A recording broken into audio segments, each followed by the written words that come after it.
we were on the Safeties. safety talk, right? Let's talk about it. You're Alabama. Everybody Where you're knows going. that. Everybody knows that I am a Alabama Crimson Tide fan along with Evan, and our guy is somehow hitting free agency because the Giants don't know how to keep a good thing, I guess, whether that be with Saquon and all that kind of stuff. But Xavier McKinney is a guy that is intriguing. You talk about a playmaker, you talk about a young player, he's going to cost a lot.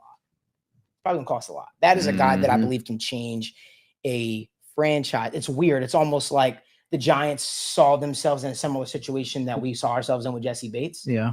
The difference is they were like, all right, he had some injury. Like, let's see, he can prove it that he can really be that guy. And then he did. And they were like, all right, bye. See ya. Thanks. Yeah. Like he was fucking good this last year, dude. Like he was one of the lone bright spots there. He had 26 defensive stops. I mean, he was a really good safety and a guy that you can deploy in a lot of different ways on your defense. Now, I think Malik kind of nailed it that you're going to be paying $13 to $15 million a year for them. That's the thing too. Malik talked about it a little bit earlier. Just with there's so many safeties out there now, all of a sudden, and obviously that's going to pay some dividends in these negotiations and everything too. I mean, Spotrac has him as a little under $11 million per year right now, which he could go here or there. But again, deep safety market. But he's also the youngest. Yep. He's arguably coming off the best year out of everybody there too. Right.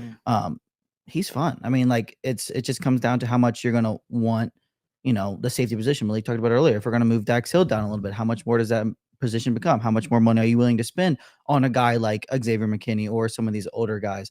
It's a fun discussion to have.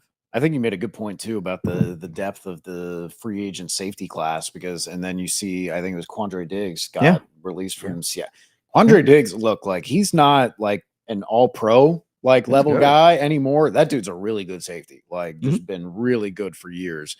I think it says a lot that guys like Jordan Whitehead and Chauncey Gardner-Johnson, who just a year and a half ago was everybody wanted them to sign for $10-12 million a year, right? And he's like the 8th ranked safety in a lot of places, like that kind of area for a lot of free agent lists. So it's like you have a very wide array of different types of safeties, but also if we don't think they're giving up on Dax Hill, right? It's a first round pick. He's had one full year of playing. Like I think they're still, but that's what makes me think they don't sign these top end safeties, right? Of course, for the financial commitment, but also because they want room for Dax to grow if he does grow into that role. That's what makes me look at guys like Chauncey Gardner-Johnson, like Deshaun Elliott, who have played in the box, have played up high, like who have that versatility to wherever they have to go.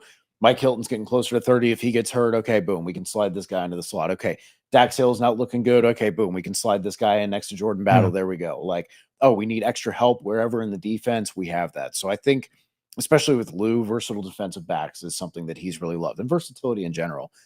So I think a lot of those guys that I think they play in that kind of middle tier of like the $5 to $7 million range in safety. But I do agree with you that I think they do try and make an effort to add somebody. Oh, they definitely do. And I mean, you're just looking at this.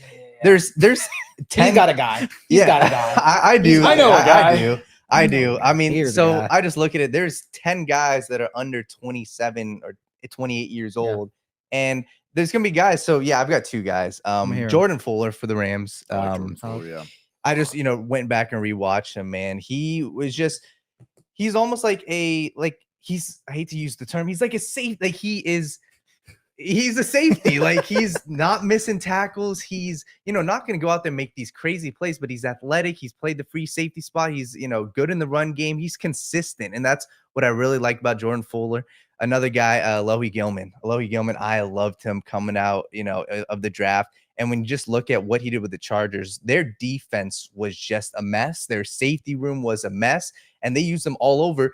But the one thing he did, he made plays. And for me, I want a safety who can make plays. The dude had 4 forced fumbles this year, 2 recovered fumbles, I think 1 interception. I want a dude that can make plays. So those are 2 guys. They're going to cost $6 million a year. Yeah. Maybe. Yeah. You think more, less. Fuller? Okay. I would Again, say we talk about Brad Spielberger. Yeah. Fantastic at what he does, where he analyzes cap for Over the Cap, who's been doing it for years. He's been doing that. Graduated with a law degree from Vanderbilt and now consults with many of these teams on these contracts and is very scary accurate down to almost the dollar amount sometimes, even with the guarantees. Like he's very locked in, and I will continue to sing his praises because he is the most accurate there is. Alohi Gilman, 2 years, $3.5 million average per year. That's what you're talking about. You're talking about Jordan Fuller is projected 2 years, 4.5 a year. Like they're all 25 and 26-year-old safeties, like you said, where these aren't like 30-year-old guys or 29-year-old guys trying to get one last hurrah. These are ascending safeties, the kind of guys that the Bengals like to try and target in free agency coming off of that first contract. So I think they're going to have a bevy of options there to choose from.